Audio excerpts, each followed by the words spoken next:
Hello everyone, welcome to Econiti. I am Nancy, your faculty here, Econiti.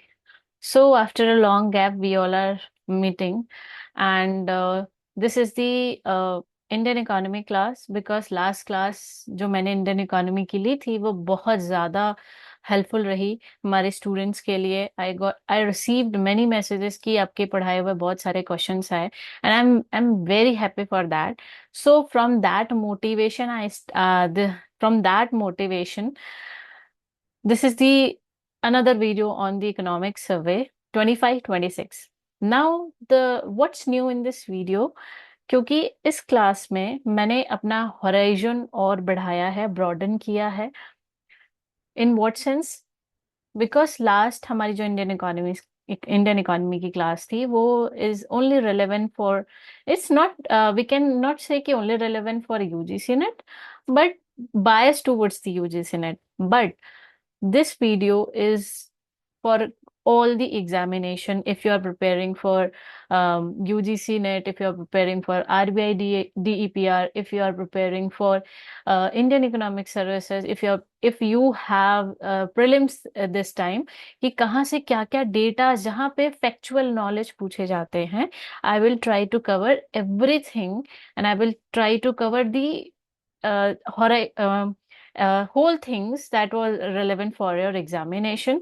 And yeah, second thing is that कि मैं आपको इसमें ये बताऊंगी कि आपको पढ़ना क्या है एंड डिटेल में क्या क्या पढ़ना है। If you are writing an answers, what you can include, and if you're in prelims, and if you are giving in UGC net, because UGC net में फैक्चुअल पूछता है तो सारे चीजों को कवर अप करके मैंने कंपाइल करके ये कॉम्प्रिहेंसिव इकोनॉमिक सर्वे की क्लास की वीडियो बनाई है। एंड या लेट्स स्टार्ट। या one important another important thing is that कि ये क्लास हमारी हाईलाइट पोर्शन पे है। Then after I will take another lecture on the detail version of economic survey, because इस बार हाइलाइट्स आए हैं, इससे पहले हाइलाइट्स नहीं थे। तो हाइलाइट्स के थ्रू मैं डेटास को कवर अप कर दूंगी, देन डिटेल में हम इकोनॉमिक सर्वे नेक्स्ट वीक में करेंगे, देन आफ्टर बजट। ऐसे करके हमारी इंडियन इकोनॉमी की सीरीज चलेगी, relevant for all the exams. Okay, so let's start this video. And before starting, you can join our WhatsApp community, Econiti community, and Telegram community as well. Link has been given in the description. Without wasting any time, let's get started. Okay. Yeah.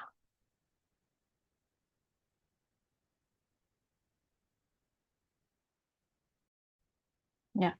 As you know that कि जो हमारा economic survey होता है वो budget से पहले आता है, एक दो दिन पहले आता है। एंड देन ये आपके इन कंट्रीज का परफॉर्मेंस बताता है कि इंडियन इकोनॉमी कहाँ लाई कर रही है, क्या ग्रोथ हुआ है, कहाँ पॉलिसी फ्यूचर पॉलिसी ओरिएंटेशन की जरूरत है, या फिर कहाँ कहाँ क्या क्या पॉलिसीज अपनाई गई है। ये आपका इकोनॉमिक सर्वे में बताया जाता है। एंड आपका जो बजट होता है वो अपकमिंग ईयर का होता है कि हमने हमने अ, हमें क्या एस्टिमेट रखना है, एंड लाइक ऐसे कि अपकमिंग ईयर में क्या क्या चीजें हमें करनी है। So this is an economic survey. Now move on to first chapter of the economic survey, which is the state of the economy pushing the growth frontier. देखो ये टाइटल ही देख के ऐसा, इसके टॉपिक का नेम ही देख के लग रहा है कि we are pushing towards the growth, moving towards the growth. क्यों जरूरी, मतलब क्यों इम्पोर्टेंट है ग्रोथ? क्योंकि एज यू नो दैट कि हमारी ग्लोबल अनसर्टेनिटी बहुत है। रशिया यूक्रेन वॉर से लेकर के middle east crisis, then after US Iran war, इस मतलब ये इतना ग्लोबल अनसर्टेनिटी है कि इन सब में ये इसका इम्पैक्ट हमारी इकोनॉमी में पड़ सकता है। तो इसको कैसे इंडिया ने टैकल किया और कैसे वर्ल्ड इकोनॉमी को इसने आइडेंटिफाई किया कि क्या चल रहा है वर्ल्ड इकोनॉमी में। तो ग्लोबल इकोनॉमी हमारा कैसे मूव कर रहा है, जैसे फर्स्ट इसका पॉइंट है intensifying the geopolitical conflict. As you know that कि कॉन्फ्लिक्ट चल रहा है, right? Energy and finance weaponization, यानी कि जिस कंट्री, अभी क्या चल रहा है कि अगर जो कंट्री, जिस कंट्री के पास सबसे ज्यादा एनर्जी है और लाइक वो उसको वेपनाइज की तरह यूज कर रहा है। जैसे फॉर एग्जाम्पल ईरान, ईरान के पास ऑयल है, ठीक है।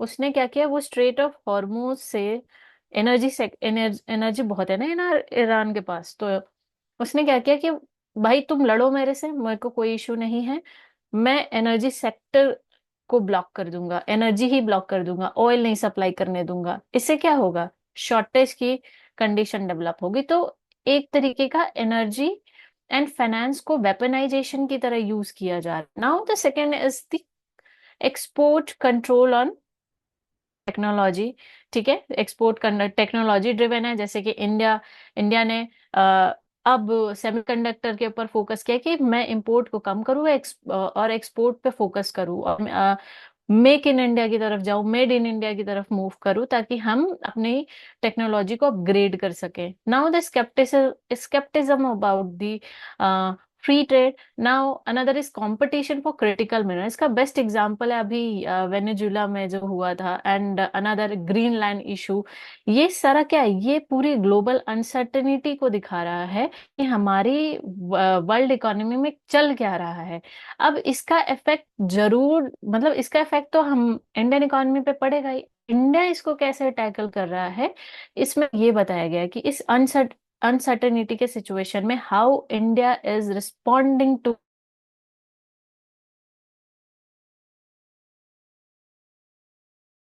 या deteriorating primary balance as a percentage of GDP. ये आपको बस पता होना चाहिए, ये बहुत इंपॉर्टेंट नहीं है डेटा पॉइंट ऑफ व्यू से, बस ये पता होना चाहिए कि हमारी इंडिया का प्राइमरी बैलेंस जो है as compare to another country is reducing, कम हो रहा है, डिटोरिएट हो रहा है as a percentage of GDP.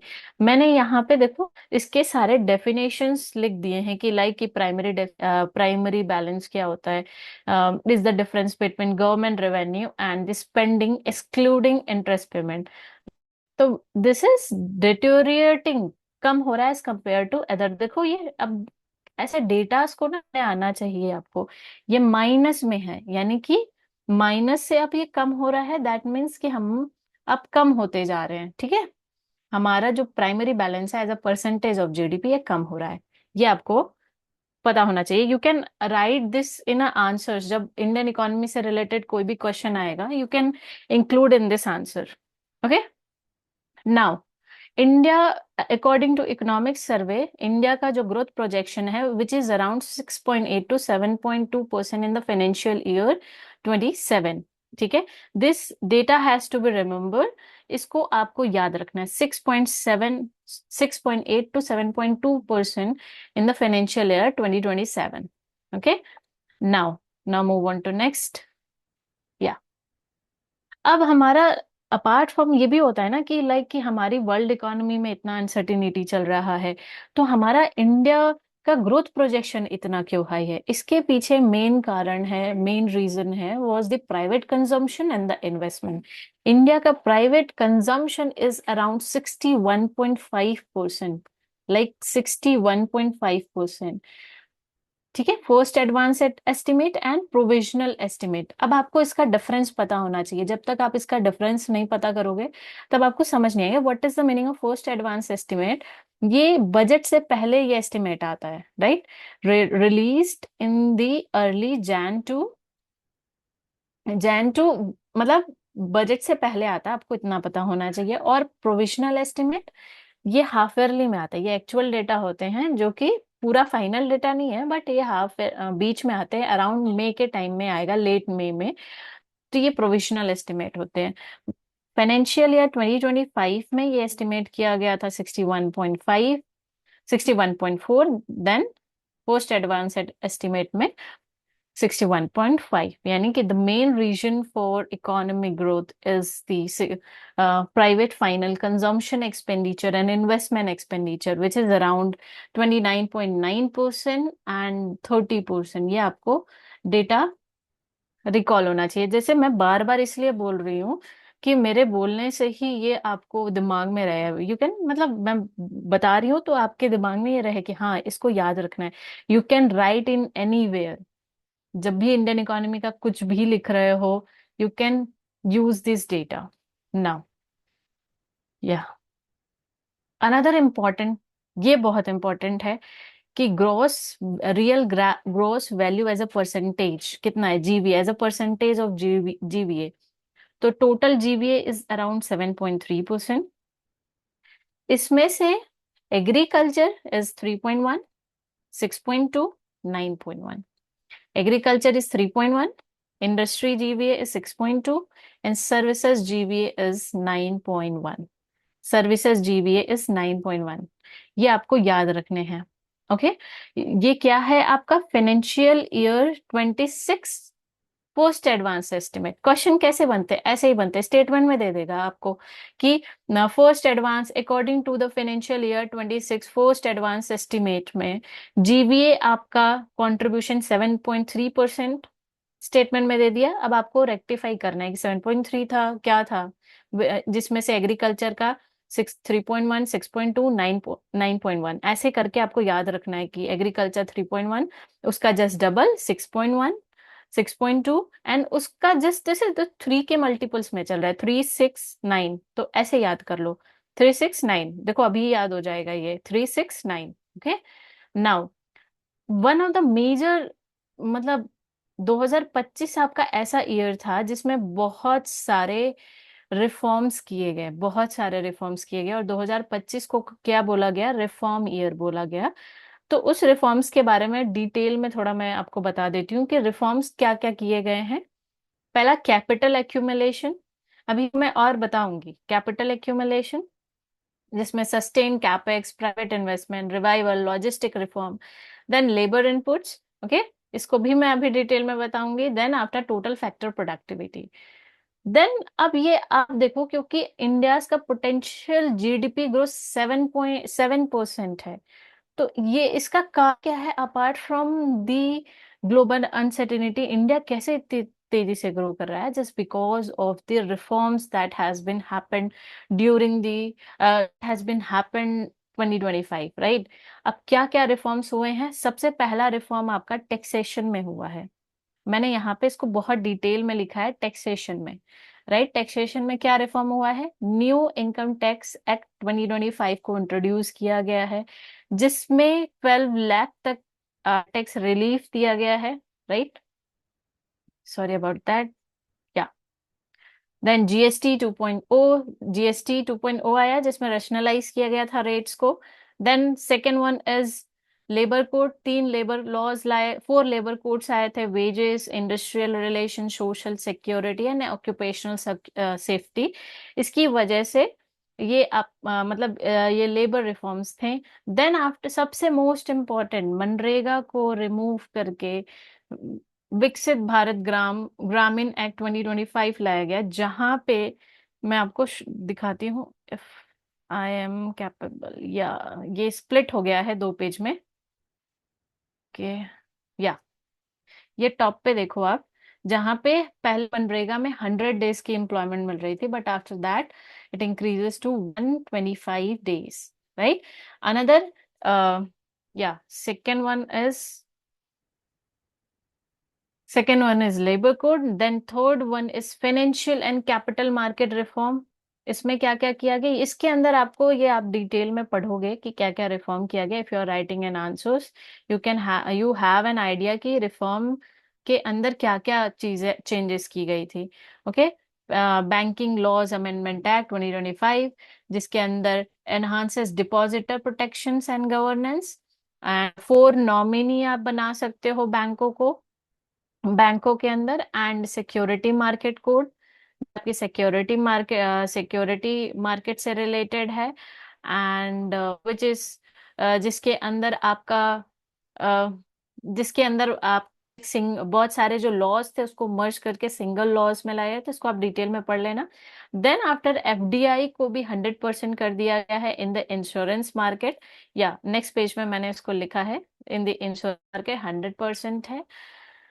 Then आपका fifth reform is the MSME and trade, ये भी इंपॉर्टेंट है, support for MSME and trade. इसके तहत क्या क्या रिफॉर्म्स लाए गए हैं, which is expanded MSME definition. MSME definition को रिवाइज किया गया है। मेरे लास्ट वीडियो में रिवीजन वाला पोर्शन है कि अब उसके टर्नओवर एंड इन्वेस्टमेंट कितने हो गए हैं।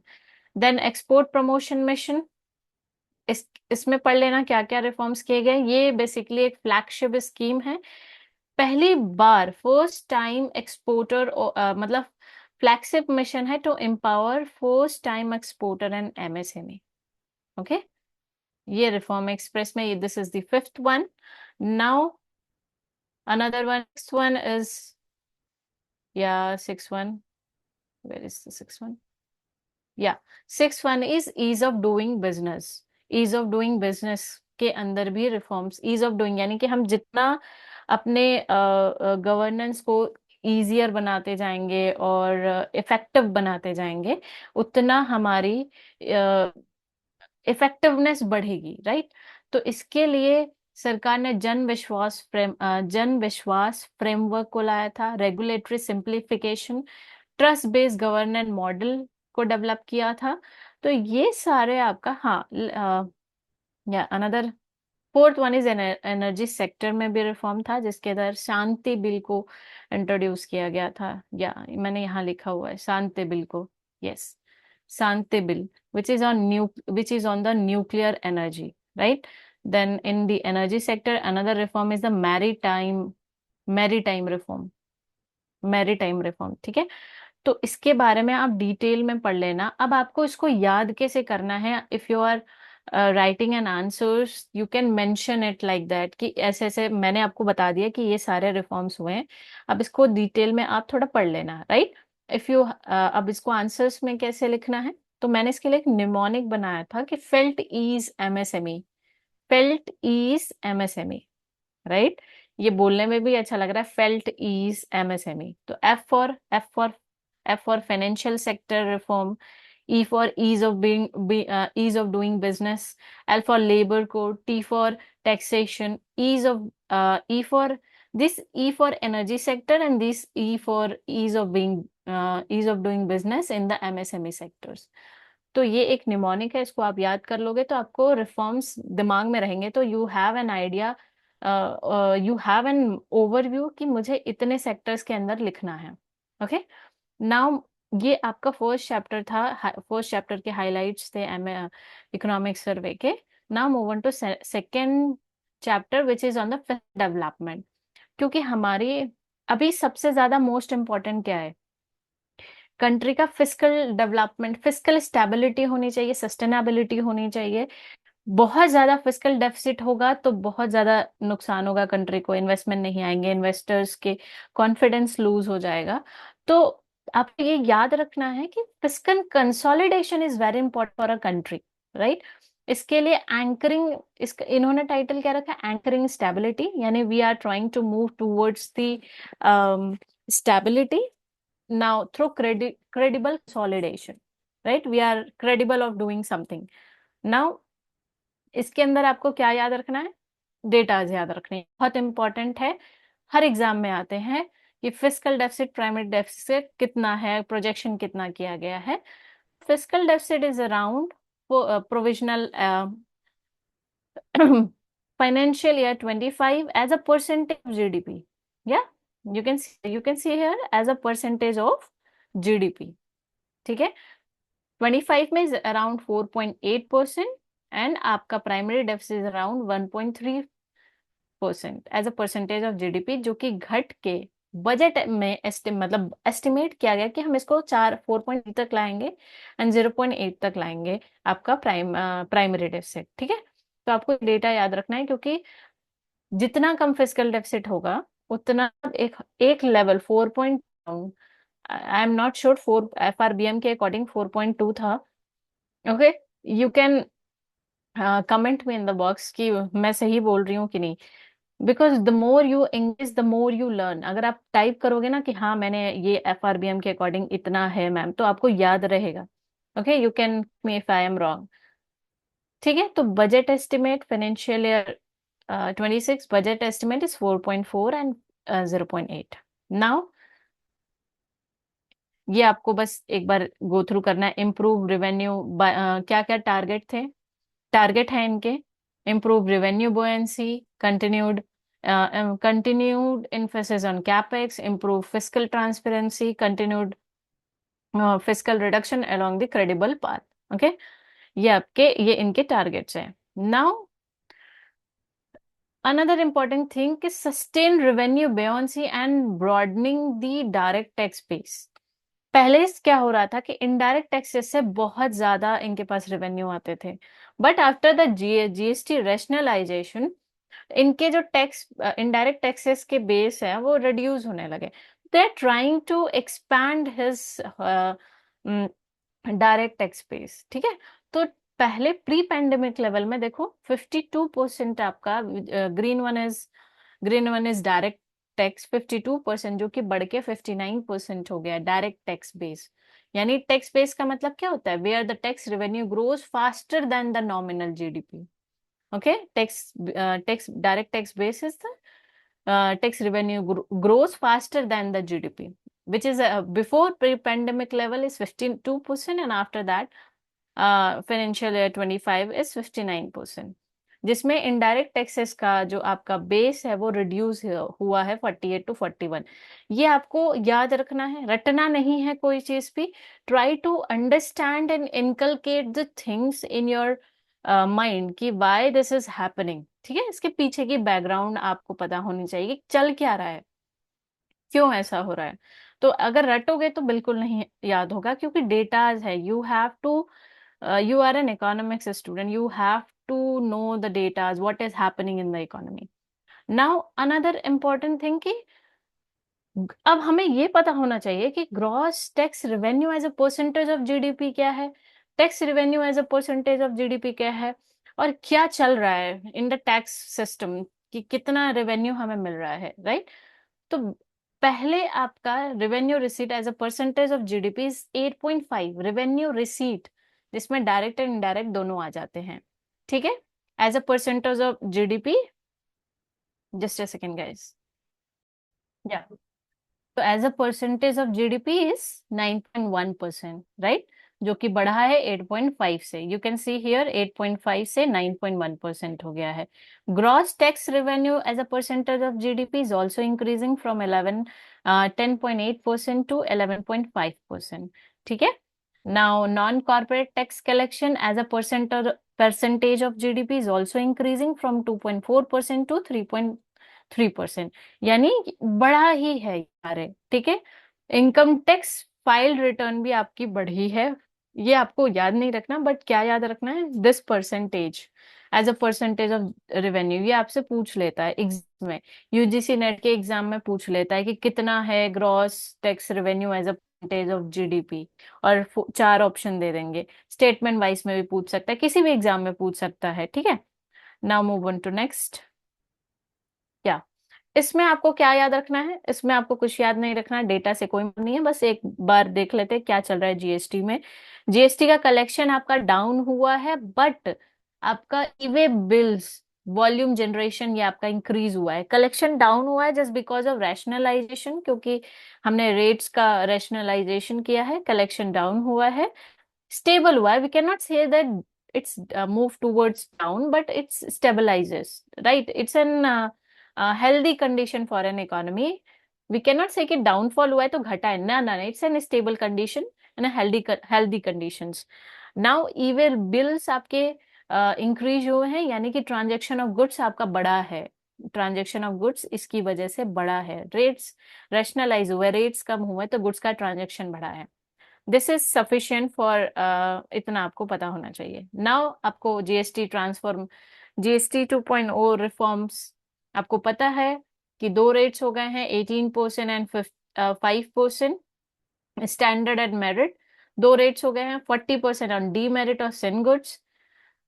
इसका इम्पैक्ट क्या था? Channelise consumption. जैसे अभी मैंने आपको बताया था कि आप ट्रांजेक्शन्स बढ़ गए हैं, तो ये क्या है, कंजम्पशंस को बूस्ट किया है. ठीक है, ट्रांजेक्शन्स बढ़ गए हैं, कंजम्पशंस को बूस्ट किया है. Manufacturing and trade, structural reform, ये सारे आपके जीएसटी रिफॉर्म्स के अंदर आते हैं. आपको पता होना चाहिए, बिकॉज जीएसटी एक ऐसा टॉपिक है जो एग्जाम में आपके आता ही आता है. ठीक है. Now another effective capex. You have to answer this on the comment what is effective capex and कैसे इसको फाइंड करते हैं, आप इसका फॉर्मूला बता देना मुझे, because I want you guys to engage in this video. ऐसा ना लगे कि इतना डेटा पढ़ा रही हैं, ना बिल्कुल नहीं। This is, trust me, this is relevant for your examination as my past experience, because ऐसे ही क्वेश्चंस बन के आए हैं। You can check the past year questions if you are preparing for UGC NET और आरबीआई डीईपीआर, ऐसे ही आते हैं। इससे इसके अलावा कहीं से नहीं आएंगे अगर डेटा के क्वेश्चन आएंगे। तो effective capital as a percentage of GDP is 2.7%, जो कि प्री पैंडेमिक लेवल से इंक्रीज होके 4% है, हो गया है, right.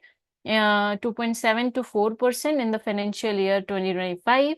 And then SESCI successfully incentivize the state to maintain। सेस्की का फुल फॉर्म आपको होना चाहिए क्या है? सेस्की एक स्कीम है, ये आप स्टेट्स को बताता है कि अपने एक्सपेंडिचर का इतना हिस्सा आपको कैपेक्स में करना है। एटलीस्ट हर एक स्टेट को 2.4% ऑफ जीडीपी कैपेक्स में इन्वेस्टमेंट करना चाहिए, मतलब कैपेक्स करना चाहिए, ठीक है, कैपिटल इन्वेस्टमेंट करना चाहिए। तो ये को अभी कंट्री कितना कर रही है? 1.%, लेकिन कंट्री को करना कितना है? 2.4%। नीड है, जरूरत है 2.4% की। तो सेस्की का आपको फुल फॉर्म पता होना चाहिए। यहाँ पे मैंने लिखा है वेयर या scheme for special assistance to states for capital expenditure. Okay, तो this is all about the chapter 2। Now I am moving towards chapter 3 highlight. इसके टाइटल को देखो एक बार, monetary management and financial intermediation refining the regulatory touch. मतलब इससे सरकार आपको क्या बताना चाह रही है? इससे बताना चाह रही है कि भाई हम जो है अपना फाइनेंशियल मतलब फाइनेंशियल रिफाइनिंग कर रहे हैं, मतलब फाइनेंशियल मार्केट में जो बहुत कंट्रोल था उसको कम करके हम प्रिंसिपल बेस्ड रेगुलेशन के पास जा रहे हैं। रेगुलेटरी टच यानी कि हम कंट्रोल करेंगे लेकिन उतना नहीं करेंगे, right. You can move are private sectors को इन्वॉल्वमेंट रखेंगे। आई कैन, जैसे नहीं होता मम्मी नजर रखेंगी लेकिन बहुत कंट्रोल नहीं करेंगे, लेकिन नजर जरूर रखेंगे। तो लाइक दैट कि financing intermediation refining the regulatory touch, तो हर एक का मैंने इसमें डिफाइन किया है। Monetary management means the RBI, RBI का रोल क्या है? इकोनॉमिक ग्रोथ का है। Then regulatory touch means the principle based regulation, principle based regulation. Okay, then अब क्यों क्यों करना है, क्यों ऐसा करना है? क्योंकि हमें पता है, अब याद करो सर्कुलर फ्लो कि आरबीआई और रेगुलेटरी टच फाइनेंशियल मार्केट क्या कनेक्शन है। सर्कुलर फ्लो याद करो कि हाउस होल्ड क्या करेगा? सेविंग कहाँ करता है? फाइनेंशियल मार्केट में करता है। और फाइनेंशियल मार्केट को रेगुलेट कौन करेगा? आरबीआई करेगा, राइट। तो अभी क्या गवर्नमेंट मूव कर रही है, यानी कि क्या सिचुएशन है? Moving away from the rigid rule bound control to more sophisticated lighter approach, lighter approach की तरफ जा रही है। ओके, ये मीनिंग था। देन आपको ये पता, डेटा इंपॉर्टेंट नहीं है, कंडीशन जानो कि क्या कहना चाह रहा है कि हमारी कंट्री का जो मॉनेटरी डेवलपमेंट है, ease of financial condition. Ease of financial condition मतलब बैंकों की लेंडिंग कैपेसिटी, बोरोइंग कैपेसिटी, ये हेल्दी मूवमेंट में इंक्रीज हुआ है, यानी हेल्थ में है, राइट। देन आफ्टर इसमें क्या इंपॉर्टेंट है? क्रेडिट आपका इंप्रूव हुआ है। You can write it in the answers like economics, according to economic survey, economic survey 25-26, MSA credit continuously increasing, ऐसे इंक्रीज हुआ है। तो you can write this quote ऐसे, ठीक है।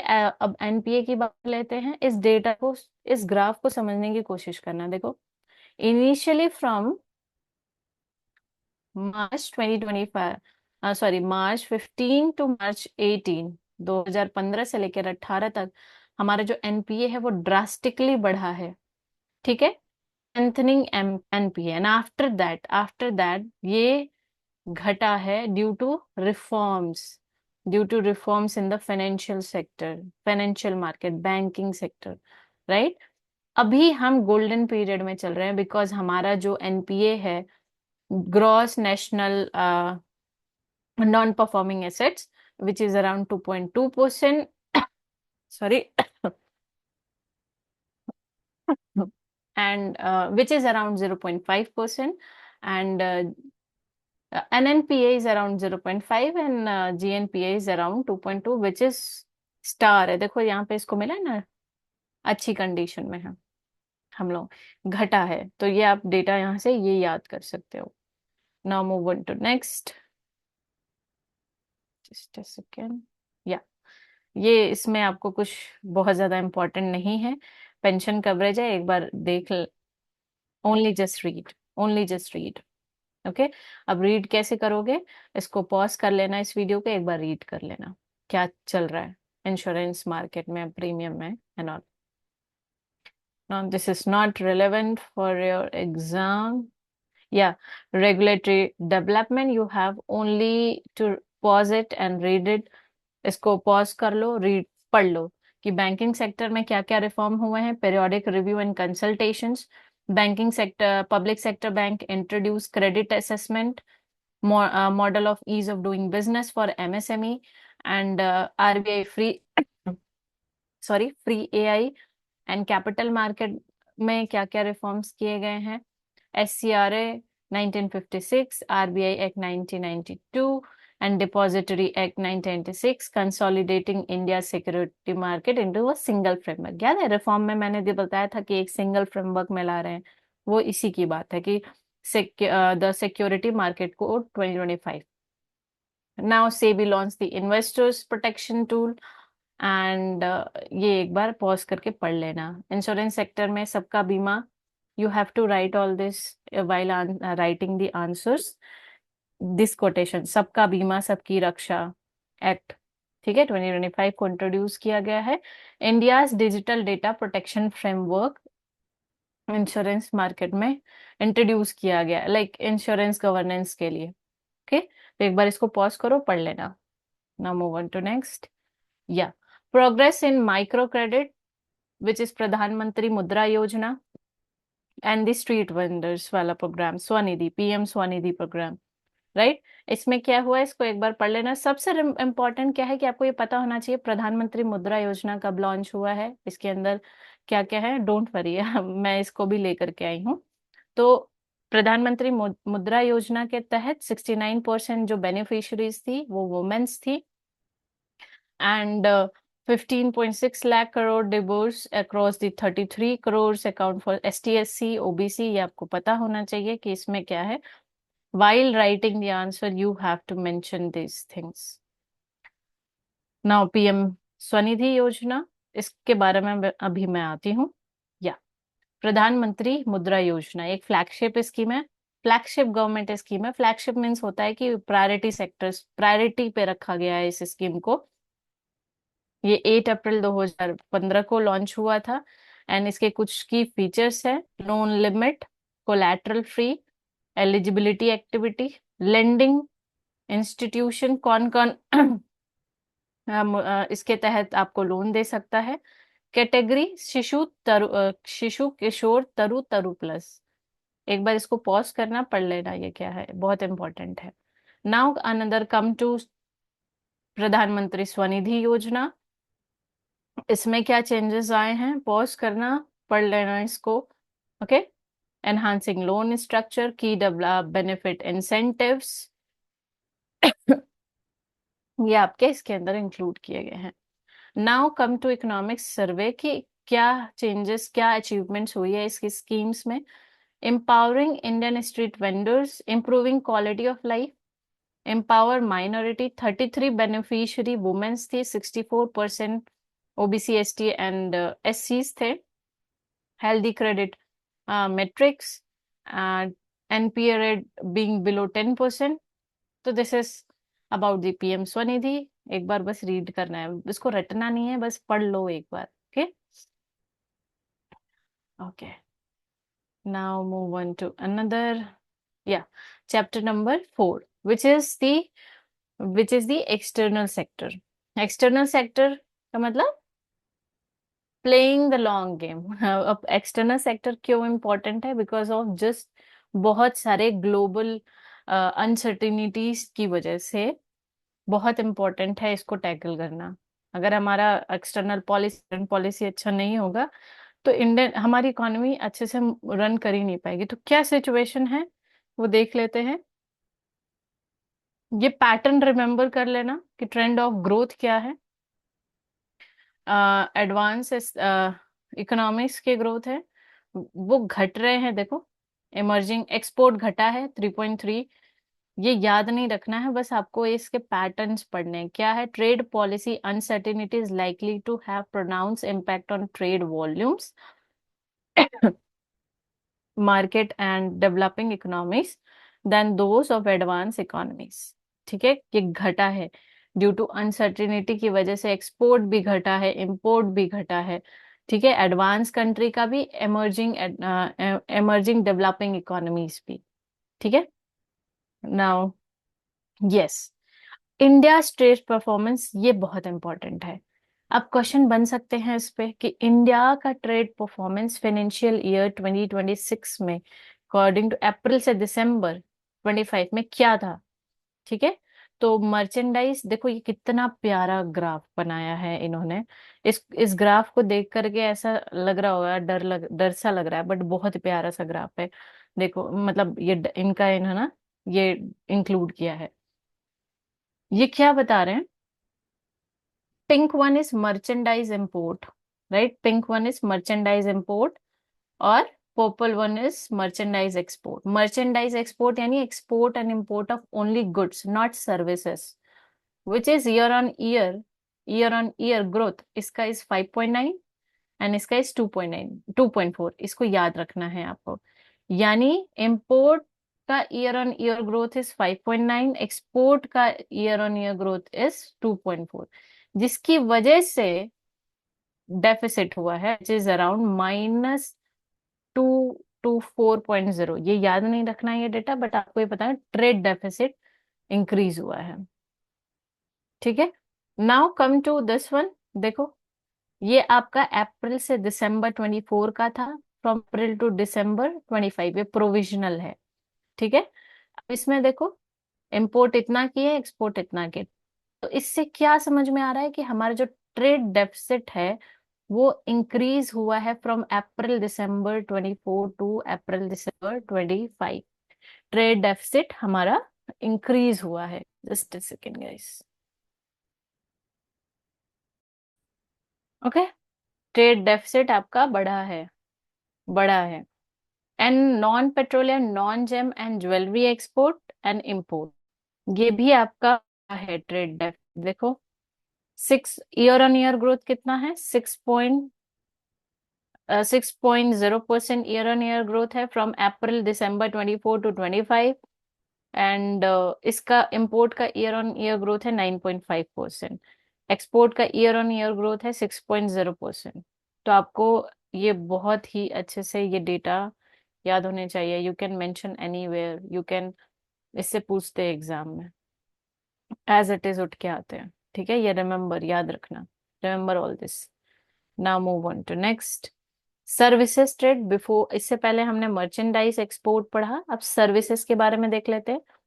Compound annual growth rate, compound annual growth rate है कि annually कितना ग्रो कर रहा है। तो टोटल एक्सपोर्ट आपका परसेंटेज टर्म में है, टोटल एक्सपोर्ट इज 11.7%। 11.7% से आपका एनुअल ग्रोथ है एक्सपोर्ट में। ठीक है, compound annual, compound means annual, year on year नहीं। 2000, ये जैसे 2000 से लेके 2025 तक जो ग्रोथ हुआ है वो बता रहा है। ठीक है, तो आपको ये देखना है, ये वाला डेटा रेलेवेंट नहीं है, ये वाला भी नहीं है, ये वाला आपको ये देखना है। Yes, this one from 20 to 25। तो एज अ परसेंटेज कितना ये कंपाउंड एनुअल ग्रोथ रेट है टोटल एक्सपोर्ट का, विच इज 9.4। और 9.4 में से मर्चेंडाइज एक्सपोर्ट कितना है, यानी गुड्स का एक्सपोर्ट इज 6.9। मर्चेंडाइज, अरे सॉरी, सर्विसेज का एक्सपोर्ट कितना है, विच इज 12.7। ठीक है, 9.4 टोटल एक्सपोर्ट है, जिसमें से 6.9 आपका मर्चेंडाइज एक्सपोर्ट है एंड 12.9 आपका सर्विसेज एक्सपोर्ट है। ओके, नाउ दिस वन, ये वाला डेटा एक बार देखती हूँ। Yes, this one is services export, services trade surplus, services import. ये आपका मर्चेंडाइज वाला था, इसमें आपका सर्विसेज एक्सपोर्ट और इंपोर्ट है। Year on year services export का कितना है, देखो blue one is what, blue one is services export. Year on year growth कितना है, 6.5। ये सारे डेटा आपको कैसे याद होंगे इसको बता देती हूँ। आप इसको 2 से 3 बार रिवाइज करोगे। इस डेटा को एक पेज में लिख करके अपने स्टडी टेबल पे रख देना, लगा देना, और बार बार बार बार बार बार सुबह शाम टहलते कॉफी पीते हुए एक बार देख लिया, अच्छा ये चल रहा है। यानी कि सर्विसेज एक्सपोर्ट आपका इंक्रीज हुआ है, which is year on year growth is 6.5%। Why I am repeating कि याद हो जाए। एंड सर्विसेज इंपोर्ट आपका ईयर ऑन ईयर इंक्रीज हुआ, विच इज अराउंड 1.5%। ठीक है। ये याद रखना है sir, India leading in service sector. ठीक है, तो इसलिए सर्विसेज एक्सपोर्ट बहुत अच्छा होगा। ठीक है, now move on to another. India's strategy push to expand trade partnership because of uncertainty in the global market, because of many things।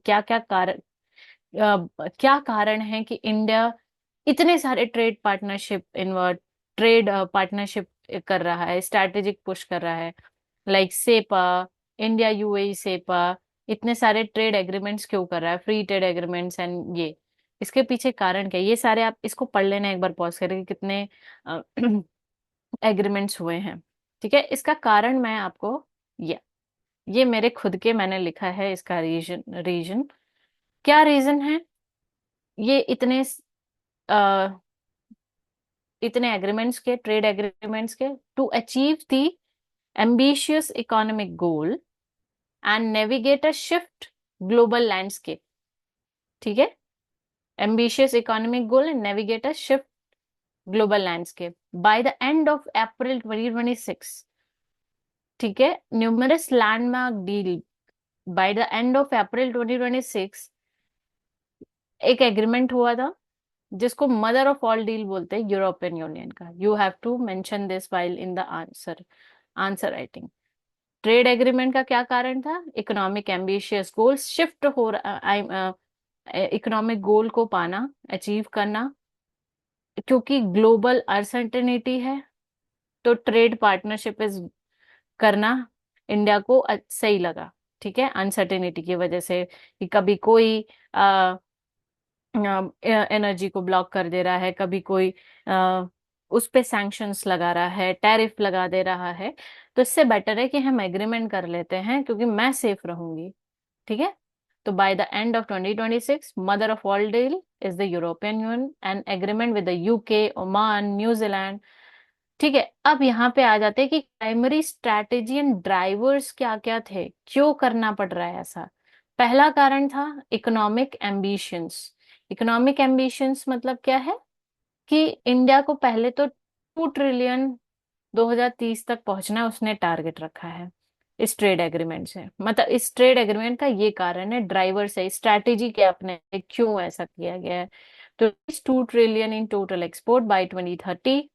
Services and import mobility, strengthen the service sector, service sector को strengthen करना। China plus one strategy means that कि China अब बहुत सारी चीजों को occupy कर रहा है, उसके उसको उस मतलब कंपटीशन मेंटेन करना, उसको रिप्लेस करने की कोशिश करना, positioning itself on a global alternative to China, कि भाई चाइना के जगह अब मेरे से एक्सपोर्ट लो, इंपोर्ट करवाओ। ठीक है, मेरे से एक्सपोर्ट लो, मेरे से सामान खरीदो, ये चीज। Now geopolitical safety net, raising protectionism, example 50% US tariff. Another is, just a second guys, access to, हाँ, या जियोपॉलिटिकल सेफ्टी नेट मीन्स कि आपकी वर्ल्ड में जो भी अनसर्टेनिटी चल रहा है उससे बचा जा सके। जैसे यूएस ने इंडिया पे 50% टैरिफ लगा दिया था, तो ये आप इससे समझ सकते हो। Now access to critical mineral resources like ECTA with ये आपका जो एग्रीमेंट हुआ, ECTA with Australia, SS2 ruthenium and cobalt, ये आपका हुआ है। इसको आप एक बार पढ़ लेना, मैंने इसको बहुत डिटेल में नहीं लिखा है, but you have to read this. तो ये प्राइमरी स्ट्रैटेजी ड्राइवर्स थे जिसकी वजह से मतलब ये स्ट्रैटेजी अब इंडिया ने अपनाया कि ये इतने सारे FTAs और सेपा ये सारे क्यों कर रहे हैं, right? Yup, this is not relevant. हाँ, ये रिलेवेंट है, आपको यहाँ से ये याद रखना है कि current account deficit as a percentage of GDP वो मॉडरेट हुआ है, which is 0.8% first half yearly of financial year 2026 from 1.3% ऑफ फर्स्ट हाफ ईयरली, मतलब फर्स्ट हाफ ईयरली क्वार्टर होता है उसमें फाइनेंशियल ईयर 25, यानी H1 फाइनेंशियल ईयर 25 में 1.3% था। Then now H1 financial year 23 is 0.8%, which shows that the current account deficit is moderated. Now India's lead to the world in the greenfield digital investment. What do you mean by greenfield digital investment? ये term new है, इसको आपको जानना है। Greenfield का मतलब क्या होता है? Where nothing existed before and no ad building, no old staff, everything, सारी चीजें नहीं, डिजिट, ठीक है। ग्रीन फील्ड का मतलब पहले कुछ भी नहीं था, सारी नई चीजें हो रही हैं। Digital means data centre, software, labs and huge services, ठीक है। तो India is the leading greenfield digital investment. India को ग्रीनफील्ड इन्वेस्ट, अभी मैं इसमें बताऊंगी क्या इसका एग्जांपल है।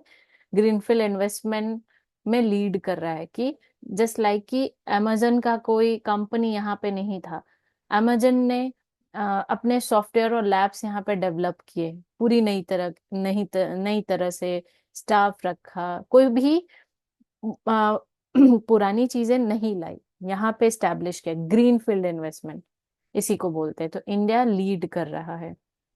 ओके, या sustainable foreign direct investment, FDI के बारे में देख लेते हैं। FDI आपका किस किस सेक्टर में अभी आपका वेयर इज, अब क्योंकि इंडिया ने जो एग्रीमेंट्स किया, ये सब ट्रेड एग्रीमेंट्स किया, नाउ नेक्स्ट टारगेट क्या है? Next target is sustainable FDI, ठीक है। Next step is deepening investment. अब इन्वेस्टमेंट को बढ़ाना है। इन्वेस्टमेंट को बढ़ाने के लिए क्या क्या, पहले एक बार देख लेते हैं ये डेटा क्या शो रहा है। ये परसेंटेज टर्म में नहीं है, ठीक है, बिलियंस में है। ग्रॉस इनफ्लोस FDI इंडिया के अंदर जो आया, विच इज अराउंड 55.8 बिलियन, जो कि इंक्रीज हुआ है 64.7 बिलियन, ठीक है। ये आपको मोटा मोटी पता होना चाहिए। नाउ इन्वेस्टमेंट को बढ़ाने के लिए इंडिया ने क्या क्या विंडो क्रिएट किए हैं, ग्लोबल वैल्यू चेन क्रिएट किए हैं, which is global FDI reorientation. I hope you see this. Let me zoom out, sorry, zoom in. Yeah, just a second.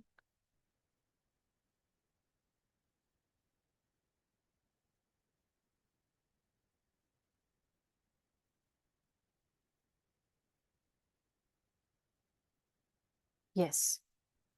तो ग्लोबल FDI रीओरिएंटेशन लाइक कि politics, tariff and industrial policies, global supply chains को बढ़ाना, China की जगह की जगह India as an alternative producer, FTA, CEPA, ये सारे साइन करना, right. Now next is the strategic sector momentum, like global leaders, semiconductor में इन्वेस्टमेंट कराना, और उस सेमीकंडक्टर के मिशन को इम्प्रूव करना। ये सारे मिशन है, एक बार मैंने इसमें बहुत डिटेल लिखा है, इसको एक बार देख लेना। इंडिया स्ट्रक्चरल स्ट्रेंथ क्या है कि इंडिया को इन्वेस्टमेंट बढ़ाना है। तो इन्वेस्टमेंट बढ़ाने के लिए इंडिया क्या क्या स्टेप ले रही है, ये यहीं पे दिया हुआ है। तो एक बार इसको बहुत अच्छे से रीड कर लेना, क्योंकि अगर आप आंसर लिखोगे FDI में तो ये इम्पोर्टेंट होगा। ठीक है, now move on to next. How the country has built up the financial caution buffer to the product itself. Okay, ये स्ट्रॉन्ग एक्सटर्नल बफर स्टेबिलिटी है from financial year 15 to financial year 25, 10 साल का। 10 साल में क्या क्या कंट्री ने, अगर कोई भी अनस्टेबिलिटी होती है ग्लोबली, तो उसको टैकल करने के लिए उसका बफर स्टॉक कैसा है, ये बताया है। पहले पहले फॉरेक्स रिजर्व 341.1 बिलियन USD था 2015 में, जो कि बढ़ के 7.701.6 सॉरी 4 एज 16 जनवरी 2016, यानी कि ये कितना है, ये 11 मंथ तक का फॉरेक्स रिजर्व है इंडिया के पास। 11 मंथ तक का इंपोर्ट कर सकती है फॉरेक्स रिजर्व से। ये आपको ये चीज पता होना चाहिए ये, ठीक है। Now move on to external डेब्ट to GDP, which is external debt to GDP, ठीक है, which is reduces 23.8% in financial year to 15, घट करके end of September 2025 which is 19.2%, ठीक है, यानी घट रहा है। लोअर एक्सटर्नल लेवरेज घट रहा है, ठीक है। Improve external balances. Now India के पास इतना सफिशिएंट स्ट्रॉन्गर बफर है कि वो कोई भी एक्सटर्नल शॉक हो उसको वो झेल सकता है, ठीक है। यही इसमें बताया गया है। नाउ यस, या so that is it on this video. I will continue after this. इसके बाद इन्फ्लेशन है, इसके बाद आपका एग्रीकल्चर है, इंडस्ट्रियल एंड सर्विसेज सेक्टर है। So I will try to cover up all these things. So thank you so much and I hope you like this. And जो भी पूछा है कमेंट करके जरूर बताना। Make yourself indulging in this video and जरूर बताना कि कैसा लगा आपको। So will meet on next video. Thank you.